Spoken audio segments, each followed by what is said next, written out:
वबरकातुहू। अम्मी भाभी कहाँ है? अम्मी आज ऑफिस में इतना काम था, मैं तो थक गई। अम्मी भाभी कहाँ है? दिखाई नहीं देती। वो तो सदा सोते ही रहती है। अम्मी जब भी मैं ऑफिस से आती हूँ भाभी तो मुझे दिखाई नहीं देती। मैं इतना थकी हुई हूँ, एक गिलास पानी तक नहीं पूछती। न पर खाना मिलता है और न धुला धुलाया कपड़ा मिलता है। अभी मुझे शॉपिंग पे जाना है और मेरे कपड़े पर इस्त्री भी नहीं हुई है। और आज मेरे ससुराल के लोग आते ही होंगे, सारा घर का काम बिखरा पड़ा है। वो लोग आके देखेंगे तो क्या कहेंगे? अम्मी तुम बहू बना कर लाई हो या मार्केट बना कर लाई हो? कहती है अपने कपड़े और अपनी अम्मी के कपड़े खुद ही धोया करो। आखिर उसे किस बात का गुरु है? अम्मी तूने तो उसका सर पाचा रखा है, देखने एक दिन बहुत पछताओगी। ठीक है बेटी, अभी मैं उस चुड़ैल की खबर लेती हूँ। और मेरी बेटी को इतना तकलीफ देती है, वो अपने आप को समझ क्या रखी। अरे परवीन इधर आओ। क्या बात है अम्मी? चल बढ़िया है अम्मी की बच्ची, मैं तुम्हें बहू बनाकर लाई है या मालकिन तुम सब पर हुकूमत करने के लिए आई है। तुमने अब तक सुबह कपड़ा क्यों नहीं तैयार की और वक्त पर खाना क्यों नहीं देती? और आप उसके ससुराल वाले आते ही हो गए, तुमने तैयारी क्यों नहीं की? अम्मी दिन भर मेकअप में लगी रहेगी तो खाना कब पकाएगी? हाथ काले पड़ जाएंगे ना, बर्तन कैसे धोएगी? हाथ घिस जाएंगे ना। अम्मी अभी एक हफ्ते पहले एक दर्जन साबुन लाया था, क्या हफ्ते भी नहीं चला कि सारा साबुन खत्म। हाँ अल्लाह, मैं तो साबुन और क्रीम ला कर थक गई। कभी एक खत्म तो कभी वो खत्म। जब से घर में आई है घर की सारे बरकतें चली गई।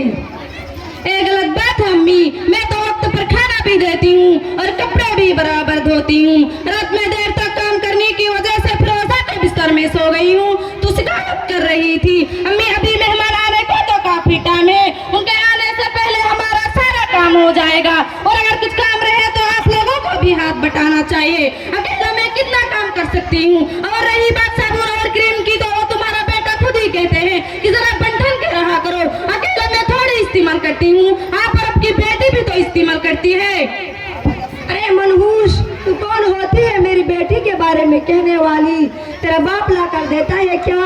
एक कौड़ी का सामान नहीं लाई, हमने समझा कि आएगी लाएगी करेगी खिलाएगी, लेकिन तू तो सारे घर पर कब्जा करने के लिए आई है। मगर अब तेरा यहाँ कुछ नहीं चलेगा। तो आज ही अपने बाप को फोन करके बोल दे कि मुझे टीवी फ्रिज और गैस का सारा सामान चाहिए और आज से मेरी बेटी की किसी सामान पर हाथ मत लगाना। अम्मी अब तक जो है मैं इस बात से माफी चाहती हूँ। मेरे माँ बाप से जितना हुआ उन्होंने दिया, अब मैं कुछ नहीं ला सकती।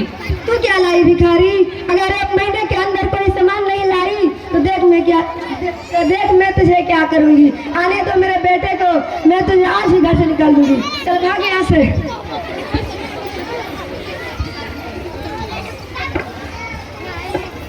अस्सलाम वालेकुम रहमतुल्लाहि व बरकातुहू। वालेकुम अस्सलाम व रहमतुल्लाहि व बरकातुहू। आइए बैठिए बहन। बर्तन पलंग बाल्टी ये सब के भीख मांगने आई हूँ क्या? इसमें सोफा फ्रिज सब केस कहाँ है? अपने सामान नहीं रख के हम जा रही हूँ। रुक जाइए। नहीं हम जा रहे हैं। रुक जाइए ना।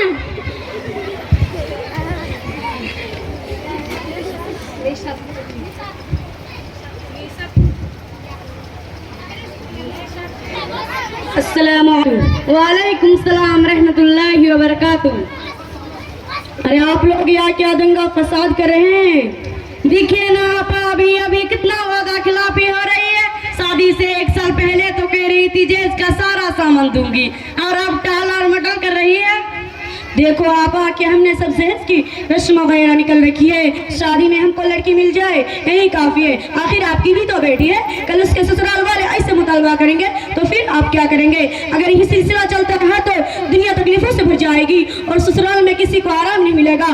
किसी को जितना दो उतना कम है। ससुराल वाली की ख्वाहिश को हम पूरी नहीं कर पाएंगे तो कल को हमारी बेटी कहीं जाएगी, उसे भी तकलीफ होगी, वो भी जहेज का गाना सुनेगी। और सबसे पहले हमें अच्छा सोचना चाहिए जिसकी हम बेटी लाए वो भी हमारी बेटी है। अगर हम अपने घर आने वाली बहू को वो बल्कि बेटी समझेंगे तो कल को हमारी बेटी को भी अपनी बेटी समझेंगे। इसीलिए हमारी माँ और बहनों से गुजारिश है कि हम अपने घर आने वाली बहू को वो न समझे बल्कि अपनी बेटी समझे और उसके साथ अपनी बेटी जैसा सलूक करे तो घर जन्नत बन जाएगा। आप आज तो अपने हमारी आंखें ही खोल दी। अब तक तो हम अंधेरों में थे, अब तक तो एक दूसरे पर तोहमत लगाना और एक दूसरे को जलील और रिस्वा करना ये हमारी जिंदगी का पैसा बन चुका था। आप मुझे माफ करना, हमने आपसे जहेज का मुतालबा किया। हमने माफ किया और अल्लाह भी माफ करेगा। बेटी तुम अपनी भाभी को बुलाना। ठीक है अम्मी, अभी बुलाती हूँ। भाभी इधर आओ। क्या बात है अम्मी? बहू, हमने तुम पर जुल्म किया, जहेज का मुतालबा किया, मुझे माफ कर देना।